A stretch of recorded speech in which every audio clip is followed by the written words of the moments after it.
you doing? Today I want to talk a little bit about maybe off the beaten path occult detective series. I guess it's not a series, a bunch of short stories by a writer named Kim Newman.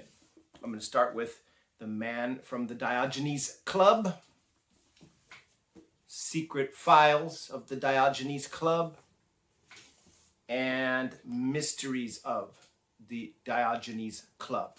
Now, Sherlock Holmes fans will certainly recognize the name, the Diogenes Club. That's where Sherlock Holmes' older and some would say even smarter brother, Mycroft, resided and worked from in exercising his web of power for the British government. Let's talk first a little bit about Kim Newman. Kim Newman is a writer, broadcaster, I guess you could say. He's on a lot of Blu-ray commentary tracks. He's kind of a horror and fantasy film and TV series expert from the UK. He wrote some nonfiction works, the first of which was Nightmare Movies, which the full title, Nightmare Movies, A Critical History of the Horror Film from 1968 to 1988. Now, I have the earlier first edition of this, or the earlier edition of this book. I don't have it here with me, but I do have it in my collection back home. And it's very good. It's very serious and interesting and scholarly, but also very fun and readable run-through of the horror genre, pretty much from the original Night of the Living Dead up through, I can't remember the last film, but some films in 1988 covering the slasher and splatter genres as well as all other kinds of horror fiction. It's a very good book. He's written other books about particular films. He's written for Empire magazine and tons of other British magazines. He's also written lots of fiction.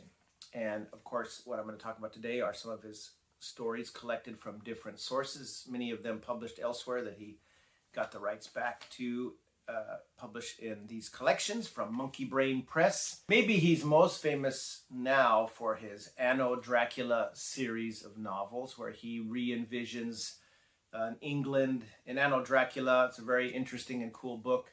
Anno Dracula covers the alternate universe where London is ruled by Dracula, and there's a Jack the Ripper spree of killings, and a couple of detectives are investigating. One of these detectives happens to be a vampire herself, and these two, that's Charles Beauregard and a very sexy lady vampire. Think Anne Perelade in Innocent Blood. Genevieve Dudon, who assists Beauregard in investigating this series of Jack the Ripper slashings. Very interesting series. It goes on through time. I think that one starts in the Victorian era, moves on up through the 50s and 60s, I think. There's the Bloody Red Baron, which of course is set in World War I era.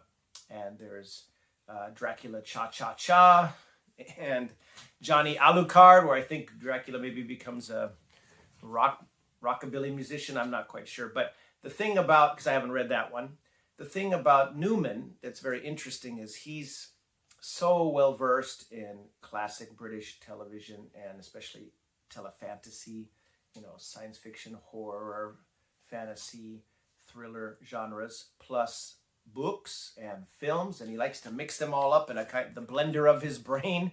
And when he puts out material, it's just full of interesting Easter eggs and wild, vivid plots, and very, very fun. And that's true of these series of stories.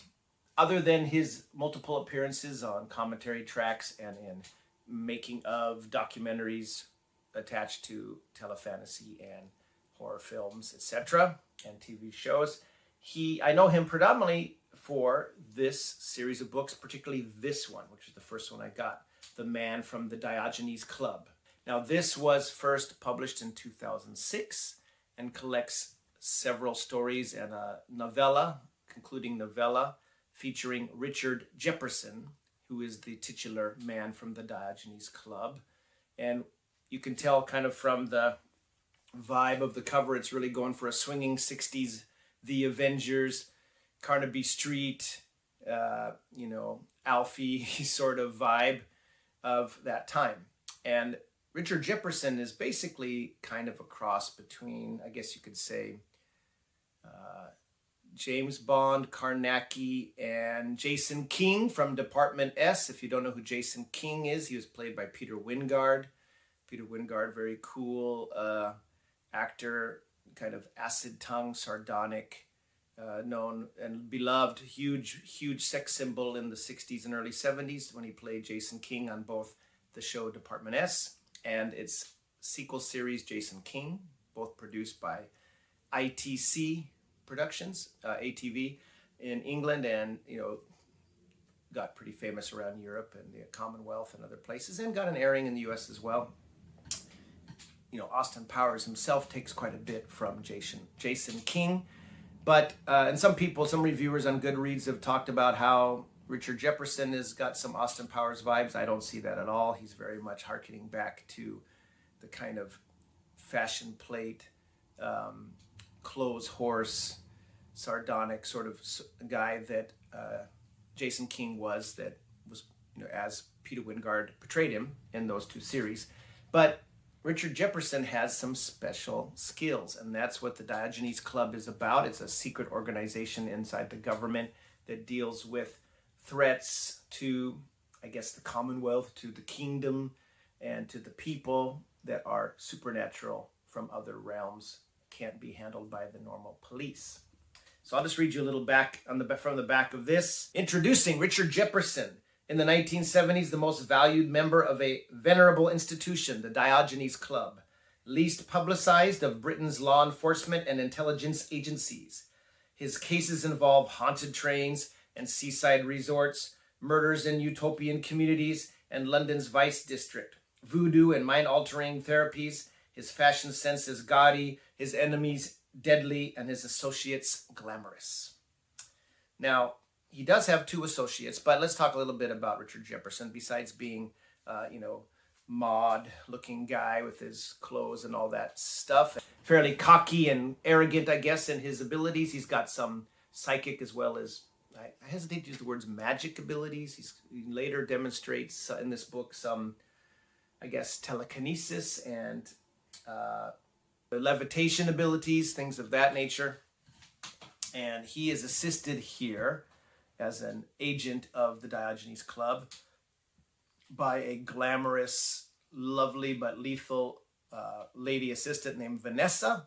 If you kind of think Diana Rigg, Mrs. Peel in the Avengers, not the Marvel Avengers, the original British Avengers, Steed and Mrs. Peel, where needed, Mrs. Peel, the kind of government operatives in a kind of odd, eccentric, and frequently deadly Britain.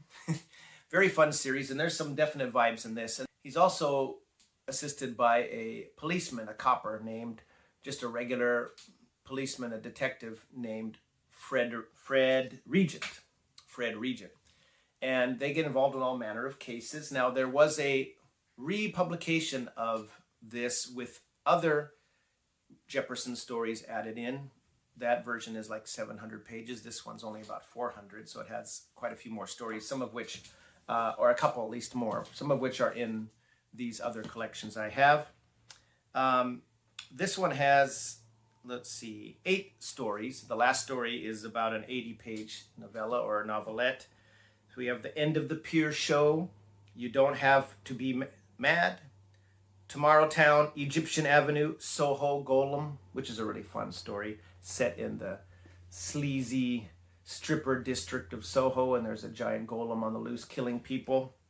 The Serial Murders, serial spelled like serial killer, serial. The Man Who Got Off the Ghost Train, which is again about a haunted train.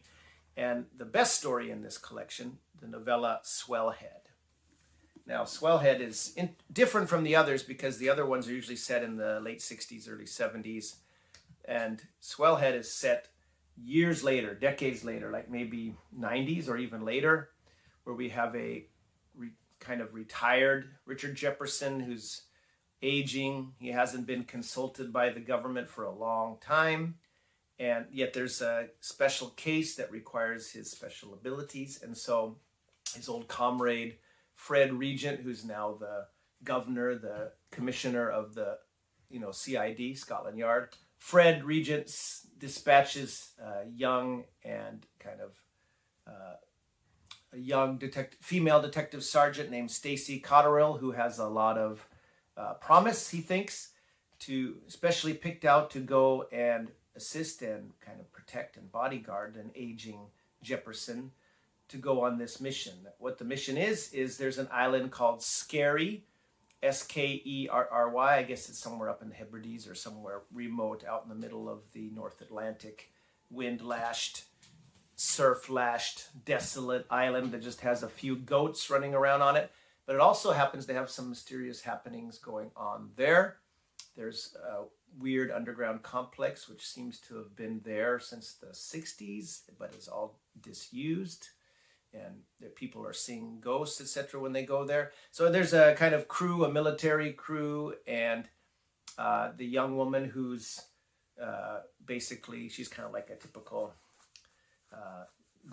gormless teenager, that kind of spoiled little pampered princess girl that's the technical ruler or owner of this little mini kingdom of an island. It's kind of its individual little fiefdom or dukedom or something. And this man who somehow seems to be attached to the weird business going on there, and is a man named Swellhead, who's kind of this weird childlike man, or at least he seems to be until they get onto the island. Lots of weird things happen, very, very liminal space sort of thing. So Chris might dig this story of a weird time lapse of past time that never happened becoming apparent in the current time, and Jefferson has to somehow, set the timeline right with his various skills, which might be a little rusty from disuse, but are still there, and he still possesses a certain kind of authority that his new minder, Stacy Cotterill, first thinking, what is this old guy? Why is he needed? What's important about him? And she becomes increasingly impressed as the story goes on. A lot of action, a lot of weird stuff happening in this and in all the stories. Very fun. Now, this volume was the first one that came out, and most of these stories appeared in other sources. And of course, Kim Newman gives thanks to acknowledgement to the people who let him, get the rights back for these stories for this collection. So we have The End of the Pierce Show appeared in Dark of the Night in 1997. You Don't Have to Be Mad was in White of the Moon, another Pumpkin Press edition from 1999. Tomorrow Town, Soho Golem and the Serial Murders in something called Sci Fiction, maybe it was a magazine. Swellhead was in Night Visions 11 from Subterranean Press. Egyptian Avenue was an Embrace the Mutation, also from Subterranean Press. So these came from other collections or other magazines.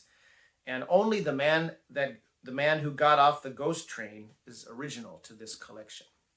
And like I said, the re-release of this, whose cover I'll put up in this video so you can see, it's kind of got a snazzy new cover. This is kind of a weird, slightly psychedelic cover, trying to really, cash in on the swinging 60s vibe there.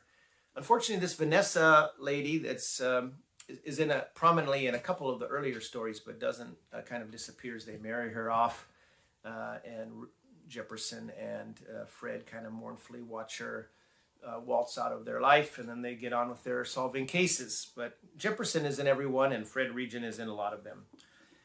Now, what's cool about this, the main, like I mentioned before, Newman likes to have fun, and he's very playful, and he throws in all sorts of references to British pop culture and history. And this one actually has a series of notes in the back, A to Z, right? Things like Aldermaston Marches and All Souls College, and reference to Barclays Bank and BBC Radiophonic Workshop and British Rail and What's a Bubble Car and Clive James and Crossroads, one of the northern ITV soap operas, etc. There's a whole bunch of them in here for those who are less into British pop culture, British television, like I am. I get most of the references, not all, but I get most. It's nice to have this handy guide in the back. And it also has an afterword where he talks about these stories, which is very fun. And these are well-written and fun stories. And, you know, it's an edition well worth having, either this one or the more expanded, probably more current and easily affordable 2017 republication edition. How this fits into Occult Detective October is that Jepperson and the other Diogenes Club members are essentially occult detectives. They have sets of skills or abilities, or just, you know, through teamwork, manage to take down or resolve, if they can, some of these weird happenings, often involving ghosts and poltergeists, but there's also Nazi zombies, and there's, possessed snowmen, and all sorts of weird things going on. And a lot of it involves kind of a juddering of time that is displaced. So little vibes of Sapphire and Steel, if anyone's familiar with that very haunting 70s BBC series starring Joanna Lumley and David McCallum. Some of that vibe is in there too. Now, these stories are predominantly set in the 60s and early 70s, with that one later exception. A lot of the other ones, and the other two books I'm going to show you, span from 1860s up to contemporary times. So this man from the Diogenes Club was followed by Secret Files of the Diogenes Club. Now, this is again from Monkey Brain Press. The cover here is not very good either. It's got some depictions of some events in the stories and some of the characters, the dramatis personae on the back, including Mr. Newman up here. We have Genevieve Dudon, the beautiful, seductive, and very deadly blonde vampire lady that assists Charles Beauregard, who's not pictured here. We do have Sir Arthur Conan Doyle, who's involved in one of these stories, as well as Aleister Crowley. Again, like I mentioned before, Kim Newman's just throwing everything but the kitchen sink in some of these stories. That's quite fun. Instead of Charles Beauregard, who is now kind of assumed after the passing of Mycroft Holmes, the running of the Diogenes Club, we now have, I believe it's Edwin Winthrop. Mr. Winthrop is working here. And there's also journalist Kate Reed appears, and another character, Catriona Kay, who's an assistant to, another investigator. And this one has a series of stories that are pretty interesting too, and run the gamut. We have The Gypsy in the Wood, which is an 80-page novella, I guess you would say. It's long enough to be a novella, dealing with the fae folk or fairy folk, kind of tying into the big hoax situation of the fairy hoax that happened back in the Victorian or the late 1800s, early 1900s. I forgot the exact timing that Arthur Conan Doyle was involved in. We have Richard Riddle, Boy Detective, which is a fun story that kind of harkens back to some old Penny Dreadful titles from previous years. Angel Down Sussex is a little more contemporary, I guess, probably more in the 60s or so, or 50s. I can't remember for sure. It's been a while since I've read it, but that involves kind of an alien crash landing in Britain. Clubland Heroes, The Big Fish. Now, The Big Fish is interesting. It's dealing with like the elder gods of the deep, some slight Cthulhu mythos, sort of underwater, submarine, I guess, denizens. And it, as the title might suggest, The Big Fish, it involves, or it's narrated by an unnamed, but pretty obviously supposed to be Philip Marlowe. Yes, Raymond Chandler's Philip Marlowe, not called by name, but obviously is supposed to be a Philip Marlowe or Philip Marlowe-esque character getting involved in these supernatural happenings. There's another fish story, and then it ends with another 60-page novelette called Snap, which features a younger, pre-60s, I believe, or at the very beginning of his career, Richard Jepperson, which is a really fun story, as well as several other of the characters in the Diogenes Club. That's one of the fun things of these stories, is there are many different characters that get involved in crossover. And in fact, Charles Beauregard and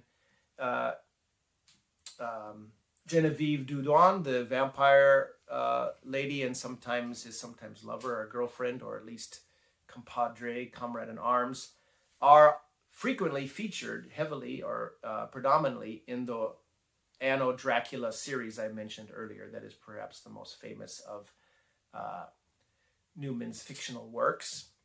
Newman also put out a very interesting looking story called The Hound, Moriarty, the Hound of the D'Urbervilles, where it tells the story from the side of, you know, the kind of Holmesian, instead of the master villain. Holmes is perhaps more villainous than we might think, and it's Mycroft and Moran, Sebastian Moran, Colonel Moran, his compadre there, that are the heroes of that story. So typical topsy-turvy, upside-down, cheeky way of Newman taking some kind of characters and that might be perceived to be bad and making them good, or at least amoral anyway. And then, as far as I could tell, this is the only other collection that Newman put out. The Secret Files of the Diogenes Club came out in 2007, so a year after the Man from the Diogenes Club. And this is the Mysteries of the Diogenes Club. And again, not a great cover, but it does involve the Bram Stoker's creation, The Jewel of the Seven Stars, does feature in one of the novellas in this book. And this one has 5 tales in it. Sorcerer, Conjure, Wizard, Witch, which again features a lot of the characters, the Diogenes Club characters, getting involved in trying to stop some kind of sorcerer who is threatening the safety of the kingdom of Britain, the United Kingdom. Then we have Kentish Glory, The Secrets of Drearcliff Grange School, which is a kind of Newman's fun take on a typical subgenre of British literature, the school story. Tom Brown's School Days, and there's all sorts of Enid Blyton's, I forgot the name of the school she had, but a girls' school. This is, I believe, also a girls' school and features a plucky young heroine getting involved in some weird and strange going-ons at her school. And I guess Newman enjoyed that so much that he produced a couple of novels subsequent to this. I think it's the Ghosts of Drearcliff Grange School and the Haunting of Drearcliff Grange School. Anyway, he's written a couple novels featuring this location, if not this character. Then we have Moon, Moon, Moon, which is all about a weird time slip sort of moon landing thing, or time paradox perhaps, which also features Richard Jefferson, and that story, as well as I believe Cold Snap, has been moved over to the republished, expanded Diogenes Club, Man from the Diogenes Club. Then we have Organ Donors, and the book concludes with 7 Stars, which is definitely a novella. It's about 122 pages. And that one is interesting in that it involves all of the different characters, or most of the different characters, and maybe it predates some of these other stories, but a lot of the Diogenes Club characters, and it's set in 7 different time periods with 7 different disparate groups of characters working to reclaim or kind of deal with the fallout of this dangerous jewel, the Jewel of the 7 Stars here. So lots of cool stories in here, and they're a lot of fun. Maybe people don't know so much about Mr. Newman's work, or they haven't read this particular series of stories. I highly recommend them. They're quite fun, quite interesting, and highly original in a way, but they also have a lot of touchstones with like real life British culture, pop culture, classic British television, films, historical events, etc.